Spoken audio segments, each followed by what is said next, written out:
Nothing else matters. I know you may not want to hear that, but it's the truth. When it comes to Facebook advertising, you could have the greatest product or the best funnel, but it means nothing if you don't have the right targeting. Hi, I'm Jeremy Salem, co-creator of Broad Targeting Formula 2.0. Now you might be thinking, what is Broad Targeting Formula 2.0? And the answer may surprise you. You see, unlike almost every other Facebook course on the market, Broad Targeting Formula 2.0 is not about setting up ads, picking your bid type, or building a fan page. Instead, it focuses on the most important piece of any Facebook marketing campaign: targeting the right interest, making sure the right people see your ads, the most passionate people in an audience, those people most likely to buy. So you can get results like this, and like this, and like this. So you might be wondering, how do you find these interests? There's actually a lot of ways to do this, but today I want to focus on just one. I call it Online Brand Blueprint. Let's take a look. Hey, it's Jeremy Salem and welcome back. And I'm about to show you the Online Brand Blueprint. Now, one of the core concepts inside Broad Targeting Formula 2.0 is targeting people by intent and objective. And what I mean by that is most people, when they do Facebook ads, they just try and find really specific interests. And that's not a bad idea. But to take it a step further, you can target people by intent and objective. So for example, if your goal is to get people to read your blog and subscribe to your email list, you're going to want to target interests that are made up of people that are currently reading blogs and subscribing to email lists in your industry. If your goal is to sell physical products, you're going to want to target interests that are made up of people that are buying physical products in your niche. And you can do that just by going to google.com and finding these websites that your audience is already visiting and buying from.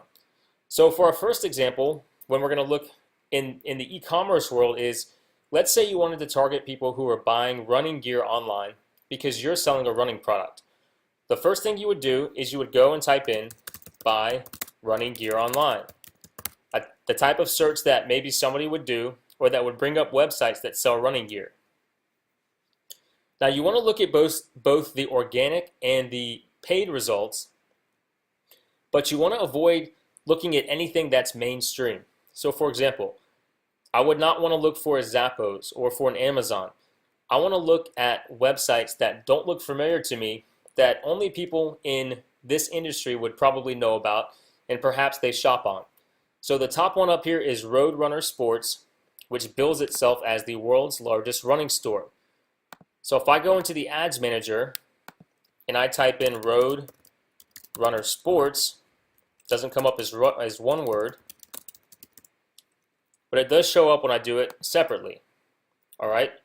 So we talked about targeting by objective and intent. Now if I'm selling a running product, a physical product, I'm targeting a website that probably people who buy from this website or have visited this website or fans of this website, they're in that audience, okay? If I go down another one, I see running warehouse. Again, it shows up, all right?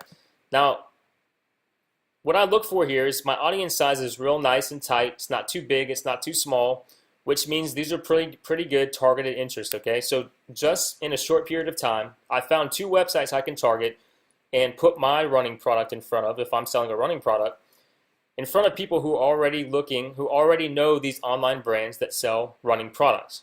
All right, so let's take a look at another example. If I go back to Google and I type in buy dog products online, let's say I sell some type of dog product or dog food or something like that, I do the same thing, okay? I want to avoid the big ones, like I may not want to target a 1-800-PET-MEDS or anything like that, or an Amazon obviously, or Overstock. But the top result here is Chewy.com, and if I click on it, I see they definitely sell dog products, okay? And they also sell cat products. So if I go back to Ads Manager and I put in Chewy, you see there the website comes up, Chewy.com. If I go back here and pet supplies Pet.com, I believe, is a big one. I would probably avoid that. I may test it out, but for the sake of this video, I'm going to skip it. The next one down is petfooddirect.com.